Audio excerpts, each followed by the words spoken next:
दोस्तों नमस्कार, मैं हूं पवन त्यागी।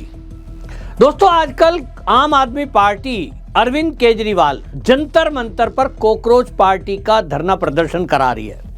इस सारे के पीछे अभिजीत दीपके, जो कि केजरीवाल का ही खास आदमी है, वो जंतर मंतर पर नीट परीक्षा के पेपर लीक का मुद्दा बनाकर अब तो मोदी का इस्तीफा मांग रहे हैं। एक पत्रकार ने जब मनीष सिसोदिया से ये पूछा कि आप ये कह रहे हैं कि सोनम वांगचुक को देश का शिक्षा मंत्री बना दें, तो वो कहता है हाँ मैं चाहता हूं। पत्रकार ने पूछा ये कैसे होगा, यहां तो बीजेपी की सरकार है और सोनम वांगचुक ना कोई सांसद है ना किसी पार्टी का सदस्य है, रूलिंग पार्टी का ही कोई शिक्षा मंत्री बनेगा। इस पर वो मौन हो जाता है। पत्रकार अगला सवाल करता है कि आपके पंजाब में, और वो खुद बोलते हैं मनीष सिसोदिया, हमारे पंजाब में यदि कोई पेपर लीक हुआ वहां के शिक्षा मंत्री को तुरंत हटा देंगे। तो अब पेपर लीक हुआ है और ये पहली बार नहीं दूसरी बार हुआ है। पहले 12वीं की परीक्षा का हुआ, फिर इसके बाद वहां पर टेट का हुआ और अब वहां फार्मेसी की परीक्षा हो रही थी और उसमें भी पेपर लीक की खबर आ रही है। अब ये आम आदमी पार्टी वाले कह रहे हैं पेपर लीक नहीं हुआ, लेकिन जो खबरें आ रही हैं उन खबरों के अनुसार बाकायदा कई अखबारों ने इसको कवर भी किया है। उन्होंने छापा है कि 1.5 लाख से लेके 10 लाख 12 लाख तक भी नकल के ठेके लिए गए, पैसे लेकर पेपर लीक किए गए और तो और हाईटेक तरीके से मुन्ना भाइयों के जरिए ये परीक्षा में नकल कराई गई, ठेके लिए गए। और ये बीजेपी का आरोप है कि ये सब में आम आदमी पार्टी शामिल है। मनजिंदर सिंह सिरसा भारतीय जनता पार्टी के नेता, दिल्ली में मंत्री, उन्होंने सीधा आरोप आम आदमी पार्टी पर केजरीवाल पर लगाया। उन्होंने कहा कि देखिए जिस तरह से ये प्रदर्शन चलवा रहे हैं, ये यहां नीट परीक्षा को लेकर सरकार को गिराने तक की बात कर रहे हैं। इनके खुद के राज्य में पेपर लीक एक बार नहीं अनेक बार हुआ है और ये इस तरह की बातें करते हैं। आपको बता दूं 12वीं का अंग्रेजी का जो पेपर था वो लीक हुआ और PSTET, ये इसका पंजाब का स्टेट का जो टेस्ट था वो लीक हुआ। अब जो है चीज़ें सामने आई हैं वो बड़ी गंभीर हैं कि यहाँ आपको बताएं कि 3.5 लाख रुपए से लेकर 13 लाख रुपए तक लेकर नकल करवाई जा रही थी। एक परीक्षा केंद्र पर जब ये चीज़ें पकड़ी, क्योंकि बाकी लोग जो थे उन्होंने हल्ला किया कि भाई ये कैसे हो रहा है, तो कैसे हो रहा था आप जान के चौंक जाएंगे। हाईटेक तरीके से पेन कैमरा लगाया गया, पेन में कैमरा है, ऐसे पेपर ले लिया तो पेन लगाए जेब पे, उसमें फोटो आ गई, फिर व्हाट्सएप के जरिए उसको भेज भी दिया गया, फिर वहां से आंसर आ गया और ये यहाँ बैठा हुआ जो व्यक्ति है वो उस आंसर शीट पे उसको लिख रहा है। और इस सब में बाकायदा हेडक्वार्टर बनाए गए और इस सब कौन करा रहा था। अगर वहां टीचर हैं तलाशी लेते तो आपको पता ही है कि मोबाइल फोन ले जाना अलाउ नहीं है, कैमरा तो बहुत दूर की बात हो गई।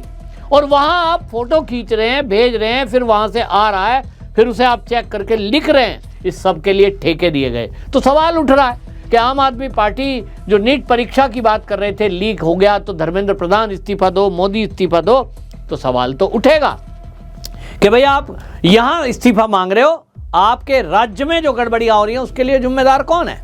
क्या अरविंद केजरीवाल इसके लिए जिम्मेदार नहीं है? क्योंकि अरविंद केजरीवाल पार्टी का संयोजक है और वो यहां दिल्ली में धरना प्रदर्शन करवा रहे हैं, अभिजीत दीपके के मंच पे खड़े होकर बोल रहे हैं और वो तो लोगों को उकसा रहे हैं कि देश के जैन जी को सड़क पे उतरना पड़ेगा, देश की शिक्षा नीति को बदलना पड़ेगा, ये देखो धर्मेंद्र प्रधान ऐसा कर रहा है वैसा कर रहा है। तो फिर सवाल उठ रहा है। अब जनता सवाल पूछती है, लेकिन जैसा मैंने आपको पहले भी बताया, Aam Aadmi party Arvind Kejriwal media manage करना बहुत अच्छे से जानते हैं। मीडिया मैनेज, कोई इनसे सवाल नहीं पूछेगा, इनसे क्रॉस क्वेश्चन नहीं कर सकता कोई। अरविंद केजरीवाल से आपने देखा है कोई पत्रकार इस तरह का सवाल कर दे कि आपके राज्य में भी पेपर लीक हुआ, इस पर आप क्या कहेंगे? आप कह रहे थे कि हम अपने शिक्षा मंत्री को हटा देंगे, क्या हटाया? इनके यहाँ एक सिस्टम है। अरविंद केजरीवाल आपने देखा होगा जब दिल्ली में टिकट बंटवारा कर रहे थे चुनाव से पहले, और जब इनसे पत्रकारों ने सवाल किया तो कहते हैं हम अपने सारे कैंडिडेटों को जांच करेंगे, किसी के ऊपर अगर भ्रष्टाचार का आरोप है या कोई अपराध है उसने किया है और FIR हुई है कभी, हम उसकी जांच करेंगे। फिर इनसे पूछा गया क्या आपने जांच कर ली? हाँ हमने सबको देखा, जो ठीक हैं उन्हीं को हम टिकट दे रहे हैं। तो पत्रकार पलटकर ये सवाल नहीं करता कि आपके तो सोमनाथ भारती उसके खिलाफ अपनी पत्नी का उत्पीड़न करने पर उनके खिलाफ केस है। कई सारे ऐसे लोग थे, 10 से 12 ऐसे लोग थे विधायक जो इन्होंने बना दिए, टिकट दे दिया, जीत के आ गए। कोई पत्रकार सवाल नहीं करता क्योंकि सब मैनेज है। और इसी तरह पंजाब में खेल चल रहा है। पंजाब में मोटा पैसा इस काम में बहाया जा रहा है कि अरविंद केजरीवाल का चेहरा कैसे चमकाया जाए। आपको जान के ताज्जुब हो जाएगा कि सरकार पंजाब की और एड उसका चल रहा है गोवा में, गुजरात में। सरकार आपकी पंजाब में है, गोवा और गुजरात में एड चल रहा है, वहां सीएम का चेहरा दिखाया जा रहा है साथ में, क्योंकि बड़ा करके केजरीवाल का चेहरा दिखाना है। ऐसा कहीं आपने देखा है कि योगी आदित्यनाथ उत्तर प्रदेश के मुख्यमंत्री हैं, उनका पंजाब में ऐड चल रहा हो? नहीं, होता ही नहीं है। लेकिन अपनी सरकार है, सरकार का हवाई जहाज यानी जो प्राइवेट जेट है उसका इस्तेमाल अरविंद केजरीवाल करते हैं, हेलीकॉप्टर का करते हैं, और पैसा पंजाब के टैक्स पेयर का। तो राजनीति बदलने आए थे, खुद ही बदल गए। और यही है असली रूप केजरीवाल का कि जो बोलते हैं वो तो कतई नहीं करना, सब झूठ बोलना है तो झूठ बोलेंगे। बच्चों पे डंडे चल गए, बच्चों को मारा जा रहा है और सरकार बहुत जालिम है। एक भी शब्द पुलिस के बारे में नहीं बोला कि ये जो छात्रों के भेष में गुंडे जंतर मंतर पे बैठे हैं, ये गुंडे हैं, इनका ना तो आम आदमी पार्टी से कोई लेना देना है, ना कॉकरोच पार्टी से लेना देना है, पुलिस इन पर कार्रवाई करे, ऐसा शब्द नहीं बोलेंगे। अब आप सोचिए कि इस देश के नेताओं का चरित्र कैसा है। व्यक्तिगत चरित्र की बात नहीं कर रहा हूं, राष्ट्रीय चरित्र। इनका राष्ट्रीय चरित्र आप देखिए कि राष्ट्रीय चरित्र आपका ऐसा है कि ये राष्ट्र के बारे में कतई नहीं सोचते। नया उत्तर प्रदेश, समृद्ध उत्तर प्रदेश, 9.5 साल और बदल गई उत्तर प्रदेश की तस्वीर। मुख्यमंत्री योगी आदित्यनाथ के नेतृत्व में सुशासन और विकास की एक ऐसी मिसाल जिसने हर नामुमकिन को मुमकिन कर दिखाया है। लंबी लाइनें बंद, दफ्तरों के चक्कर बिल्कुल खत्म। याद है वो दौर जब प्रॉपर्टी खरीदना, रजिस्ट्री कराना और स्टैंप ड्यूटी भरना एक अंतहीन सरदर्द था। आज वही काम घर बैठे बस कुछ क्लिक्स में हो रहा है। ऑनलाइन पोर्टल पर जाइए, शुल्क जमा कीजिए और तुरंत UIN के साथ अपना ई-स्टैंप पाइए। पेपरलेस ई रजिस्ट्री के जरिए दस्तावेज ऑनलाइन अपलोड करें, डिजिटल हस्ताक्षर करें और मिनटों में रजिस्ट्री पूरी। प्रॉपर्टी की सही वैल्यू और फीस का सटीक अनुमान भी अब सीधे आपकी स्क्रीन पर। भू आधार 100% सुरक्षित संपत्ति, फर्जीवाड़े पर लगा ताला। उत्तर प्रदेश में आ गई है सबसे बड़ी डिजिटल क्रांति, भू आधार, यानी आपकी संपत्ति की एक अनूठी और सुरक्षित पहचान। हर प्रॉपर्टी को इस यूनिक आईडी से जोड़ा जा रहा है, जिससे एक क्लिक पर मालिकाना हक और पूरा इतिहास आपके सामने आ जाता है। सीएम योगी, उनकी सरकार अब इस धोखाधड़ी की कोई गुंजाइश नहीं छोड़ रही है और रजिस्ट्री होते ही कई जिलों में ऑटोमेटिक नामांतरण भी शुरू हो गया है। समय की बचत, परेशानी का अंत। आधी आबादी को पूरा सम्मान, महिलाएं बन रही हैं आत्मनिर्भर। योगी सरकार ने महिलाओं के सशक्तिकरण के लिए दी है खास सौगात। अब महिलाओं के नाम संपत्ति खरीदने पर स्टैंप ड्यूटी में 1% से 2% तक की विशेष छूट मिल रही है।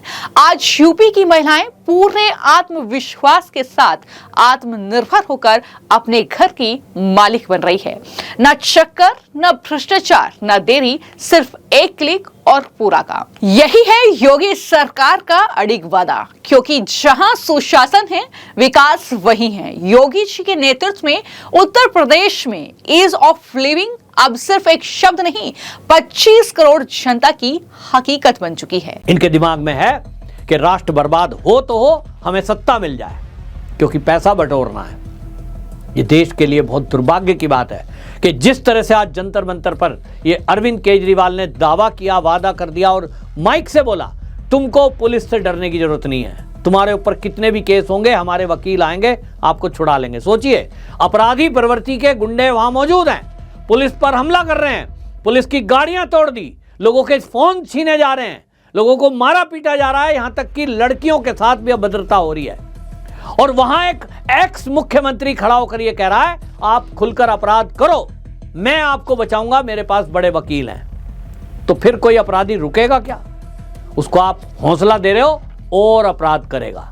यही अरविंद केजरीवाल की नीति है कि ये लोगों को भड़काकर सड़कों पे उतारकर इस देश में अराजकता पैदा करना चाहते हैं। कुमार विश्वास की बात याद करिए, जिसने कहा था कि अगर मैं देश का प्रधानमंत्री नहीं बन सका तो खालिस्तान का प्रधानमंत्री बनूंगा, यानी पंजाब का।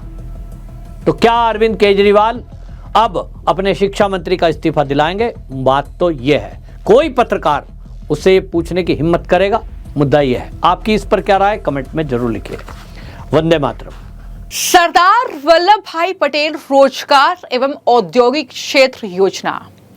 जब नेतृत्व में दूरदर्शिता हो, फैसलों में दृढ़ता हो और जब संकल्प हो हर युवा को अवसर देने का, तब इतिहास बदलता है। इसी विजन को आगे बढ़ाते हुए योगी सरकार लेकर आई है सरदार वल्लभ भाई पटेल रोजगार एवं औद्योगिक क्षेत्र योजना। रोजगार, कौशल और उद्यमिता को एक मंच पर लाएगा सरदार वल्लभ भाई पटेल रोजगार एवं औद्योगिक क्षेत्र। इस योजना का उद्देश्य है हर जिले में कम से कम 50 एकड़ क्षेत्र में आधुनिक रोजगार एवं औद्योगिक जोन विकसित करना, जहां एक छत के नीचे मिलेगा आधुनिक कौशल प्रशिक्षण, प्लग एंड प्ले इंडस्ट्री और सीधा रोजगार। यहां युवाओं को उद्योगों की जरूरत के मुताबिक प्रशिक्षित किया जाएगा। ट्रेनिंग पूरी होते ही सीधा रोजगार या स्वरोजगार का मौका मिलेगा। मुख्यमंत्री योगी आदित्यनाथ ने सरदार वल्लभ भाई पटेल रोजगार एवं औद्योगिक क्षेत्र परियोजना के निर्माण कार्य में तेजी लाने के निर्देश दिए हैं। सीएम योगी ने कहा, उत्तर प्रदेश देश की सबसे बड़ी युवा शक्ति का प्रदेश है। तेजी से बढ़ते निवेश, विस्तार ले रहे उद्योग और बदलती तकनीक आवश्यकताओं को देखते हुए राज्य को ऐसे संस्थागत ढांचे की जरूरत है जो युवाओं को प्रशिक्षण, रोजगार और उद्यमिता के अवसरों से सीधे जोड़ सकें। प्रशिक्षण की व्यवस्था उद्योगों की वास्तविक जरूरत के मुताबिक होनी चाहिए ताकि युवाओं को कौशल प्राप्त करने के बाद रोजगार के लिए भटकना ना पड़े। उन्होंने निर्देश दिया कि परियोजना को केवल प्रशिक्षण केंद्र के रूप में नहीं बल्कि रोजगार, उद्योग और उद्यमिता के समेकित इकोसिस्टम के रूप में विकसित किया जाए। आने वाले सालों में विभिन्न क्षेत्रों में बड़ी संख्या में कुशल मानव संसाधन की जरूरत को देखते हुए सरदार वल्लभ भाई पटेल इंडस्ट्रियल एवं एम्प्लॉयमेंट जोन की अवधारणा तैयार की गई है। इसका उद्देश्य युवाओं को उद्योग की मांग के अनुरूप प्रशिक्षित करके उन्हें रोजगार और स्वरोजगार के बेहतर अवसर उपलब्ध कराना है। कुल 9 अलग अलग क्षेत्रीय जोनों में एक उत्कृष्टता केंद्र यानी हब और उससे जुड़े क्षेत्रीय कौशल विकास केंद्र यानी स्पॉक विकसित किए जाएंगे। हब स्तर पर उन्नत तकनीकी प्रशिक्षण, अनुसंधान, नवाचार, प्रशिक्षण, प्लेसमेंट और करियर सेवाओं का संचालन होगा, जबकि क्षेत्रीय आवश्यकताओं के अनुरूप प्रशिक्षण कार्यक्रम स्पॉक केंद्रों के माध्यम से संचालित किए जाएंगे। परियोजना के तहत कौशल विकास केंद्र, औद्योगिक भूखंड, प्लग एंड प्ले औद्योगिक सुविधाएं, साझा सुविधा केंद्र, रोजगार सहायता तंत्र, व्यावसायिक सेवाएं, विदेशी भाषा प्रशिक्षण, डिजिटल साक्षरता कार्यक्रम और उद्यमिता सहयोग सुविधाएं एक ही परिसर में विकसित की जाएगी। इससे युवाओं को प्रशिक्षण से लेकर रोजगार प्राप्त करने और स्वयं का उद्यम स्थापित करने तक की पूरी प्रक्रिया के लिए एकीकृत व्यवस्था उपलब्ध होगी।